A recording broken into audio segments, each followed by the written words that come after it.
When a loved one begins to struggle with decisions, guardianship might seem like the only option. But did you know there's a more flexible, empowering alternative? I'm Anna Burr with Burr Law, and in today's video, we're exploring a lesser-known but powerful alternative to guardianship, supported decision-making. Traditionally, guardianship gives someone else full legal authority for decisions for vulnerable adults.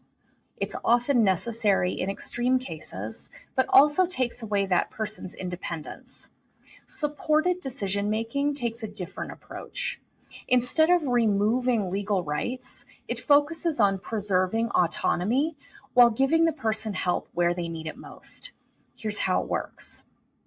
The individual selects trusted supporters, like family, friends, or professionals, to assist with understanding information, weighing options, and communicating decisions.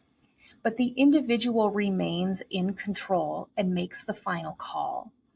This approach is especially valuable for adults with developmental disabilities, early-stage dementia, or mental health conditions who still have capacity but need a little help navigating complex decisions. Benefits of supported decision-making include preserving dignity and independence, encouraging participation in everyday life, avoiding the expense and legal complexity of guardianship, and some states even recognize supported decision-making through formal agreements, but even where it's not officially codified, it can still be used as a planning tool. If you are facing a decision about a loved one's care, don't assume guardianship is your only option.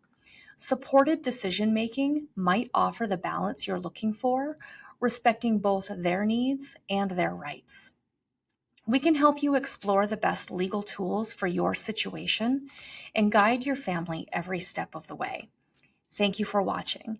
Be sure to like, share, and subscribe for more insights on protecting your loved ones and planning for the future with compassion and clarity.